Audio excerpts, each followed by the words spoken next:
Hello प्यारे बच्चों, दिशा दृष्टि यूट्यूब चैनल पे आप सभी का एक बार फिर से स्वागत है। आज की वीडियो में हम बात कर रहे हैं 5 बड़ी अपडेट के बारे में। ये हरियाणा कौशल से रिलेटेड भी हैं, एचएसएससी से रिलेटेड भी हैं, बहुत सारे ऐसी वैकेंसीज से रिलेटेड भी हैं जो आपके सामने अभी आने वाली हैं। तो 5 बड़ी अपडेट आपके सामने एक साथ लेके आए हैं। 5,000 को पदोन्नति, 1 लाख पदों पर बात करेंगे और क्या क्या करेगी 90 दिन की सरकार। देखिए, सरकार के पास सिर्फ 90 दिन का टाइम है और इतने बड़े बड़े वादे कर दिए गए हैं, पूरे होते नहीं है, पहले भी नहीं हुए। क्या आप कमेंट करके बताइए, क्या आप सरकार के वादों से, सरकार की स्कीम से सहमत हैं?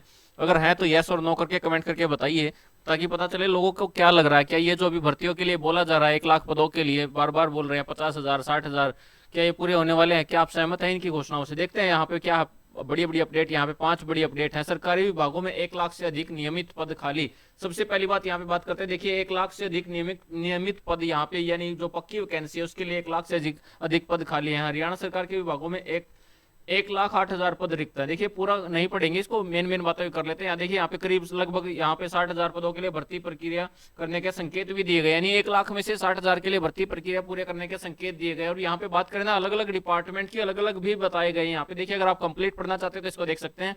यहाँ पे लगभग 15,000 स्वास्थ्य विभाग में है, लगभग 13,000 बिजली विभाग में है, 8,000 स्थानीय निकाय विभाग और 8,000 जन स्वास्थ्य एवं अभियांत्रिकी में है, 5,000 हरियाणा शहरी विकास प्राधिकरण में है यानी एचएसवीपी में, और 5,000 यहाँ पे इससे अलग जो 5,000 है वो विश्वविद्यालय में कार्यरत है। देखिए, यहाँ पे अगर बात करें तो 60,000 तो वैकेंसी है और 40,000 और, यानी अभी सरकार के द्वारा जो घोषणा की गई है ना 50,000, उससे पहले 50,000 जो कि प्रोसेस में है, यानी कुल मिला के 1 लाख हो जाते हैं। लेकिन पिछले वाली तो 50,000 पूरी हो जाएंगी जिनकी बात कर रहे हैं, लेकिन नए का क्या होगा इसके लिए कुछ भी कहना मुश्किल। अभी कुछ भी यहाँ पे नहीं कहा जा सकता कि नई वैकेंसीज के लिए क्या होने वाला है। तो देखिए, हमारे चैनल पे आप जुड़े रहिए और आपको बहुत सारी ऐसी अपडेट हम देते रहेंगे जिसमें हम बात कर रहे हैं हरियाणा सरकार के द्वारा दी जाने वाली वैकेंसीज की घोषणा के बारे में। बैटरी लो हो गई थी, 1 मिनट। तो यहाँ पे बात कर रहे हैं हरियाणा सरकार के द्वारा बार बार होने वाली घोषणाओं के बारे में। देखिए, यहाँ पे क्लियर मेंशन किया गया है, हरियाणा में कुल स्वीकृत पद जो लगभग है ना, देखिए हरियाणा में कुल जो स्वीकृत पद है लगभग 4.5 लाख के मुकाबले लगभग 2.7 लाख नियमित कर्मचारी कार्यरत है, यानी 4.5 लाख में से 2,70,000 कर्मचारी यहाँ पे कार्यरत हैं, यानी बहुत बड़ी अपडेट ये, जिसमें से 1 लाख पद खाली हैं। लेकिन सरकार के द्वारा भरने के लिए ऐसा कोई ठोस कदम यहाँ पे नहीं उठाया जाता, उठाती है तो कोर्ट में चले जाते हैं, तो ऐसा कुछ हो नहीं रहा अभी तक। नेक्स्ट अपडेट पे आते हैं। देखिए, प्रदेश में 2300 स्कूलों में बहुत ही बुरा हाल। प्रदेश में 2300 स्कूलों में 9,995 पीजीटी की कमी। शिक्षा निदेशालय ने मांगी रिपोर्ट है। रिपोर्ट मांगने की तो कोई बात ही नहीं है, सबसे पहले पता होता है कहाँ पे कितने पद खाली है। अब इलेक्शन के टाइम पे जा गए हैं, रिपोर्ट मांगने आ गए हैं। तो यहाँ पे देखिए क्या है यहाँ पे अपडेट।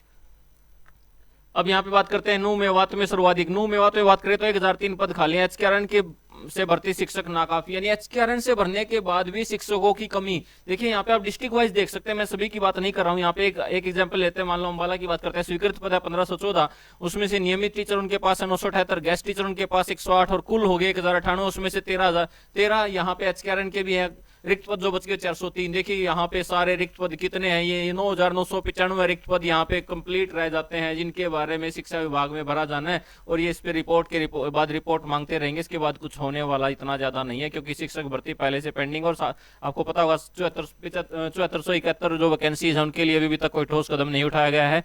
तो हर डिस्ट्रिक्ट में बहुत सारे पद यहाँ पे खाली पड़े आते हैं। नेक्स्ट अपडेट क्या है? अग्निवीर। देखिए, अग्निवीर को लेकर इलेक्शन में बहुत सारी अपडेट आपने देखी होंगी। कोई जैसे राहुल गांधी के द्वारा बार बार बोला जाता, अग्निवीर स्कीम को खत्म कर दिया जाए, इसको नए सिरे से लागू किया जाए, इसे बिल्कुल ही खत्म कर दिया जाए। तो यहाँ पे अग्निवीर पे अब क्या होगा? अग्निवीरों की भर्ती और सेवा शर्तों में हो सकता है सुधार, यानी यहाँ पे सुधार किया जा सकता है। अब यहाँ पे बार बार अपडेट आ रहे हैं कि सरकार के द्वारा इस पर विचार किया जा सकता है, पुनर्विचार हो सकता है और इसमें सुधार किया जा सकता है। सेवा अवधि 4 साल से बढ़ाकर 7 या 8 साल करने का सुझाव दिया गया है। और ग्रेजुएटी का रास्ता खुलेगा। पूर्व सैनिक के समान दर्ज का प्रस्ताव, यानी ऐसा भी किया गया, ग्रेजुएटी भी मिलेगी और इसी के साथ पूर्व सैनिक यानी एक्स सर्विसमैन का दर्जा भी दिया जा सकता है। देखिए, यहाँ पे अगर बात करें तो लगभग 4 साल बहुत ही कम होती है, लेकिन अब यहाँ पे 8 साल के लिए सुझाव दिया गया, हो सकता है ये 8 साल के लिए हो जाए। इसके बाद आते हैं नेक्स्ट अपडेट पे। देखिए, हम अपडेट की मेन बातें कर रहे हैं, आप चाहो तो पूरा अखबार में यहाँ पे न्यूज़पेपर में दी गई है, तो यहाँ पे आप पढ़ भी सकते हैं। 10 साल बाद 5,000 कर्मियों को पदोन्नति का रास्ता साफ। 10 साल बाद ऐसा हुआ 2014 में, जो हरियाणा में जो वैकेंसीज आई थी, जो हुड्डा सरकार के द्वारा जाते जाते यहाँ पे नियमित कर्मचारी लगाए गए थे, उनके लिए यहाँ पे बात कर रहे हैं, उनके पदोन्नति का रास्ता साफ हो गया। शिक्षा विभाग ने 34 कर्मियों को सहायक पदों पर पदोन्नत किया, यानी उनको यहाँ पे प्रमोशन दिया गया है। फैसले के तुरंत बाद शिक्षा विभाग ने 34 को सहायक पद पर किया पदोन्नत। 2014 का ये मामला है। यहाँ पे 2014 में इनको नियमित किया गया था, यानी इनको लागू किया था, ज्वाइनिंग कराई गई थी, जिससे लेकर अभी तक इनको पदोन्नति नहीं मिली थी और उसके लिए यहाँ पे उनकी पदोन्नति यानी उनके प्रमोशन का रास्ता साफ कर दिया गया है और अब उनको प्रमोशन दिया जाएगा। तो इसी प्रकार की ताजा अपडेट्स के लिए जुड़े रहे हमारे यूट्यूब चैनल से। कमेंट करके जरूर बताइए आप सरकार की नीतियों से कितने सहमत। आपको क्या लगता है सरकार अभी जो काम कर रही है क्या वैकेंसीज पूरी होंगी? आपको लगता है होंगी या नहीं होंगी? क्या आपके विचार है, जरूर बताइए। Thank you.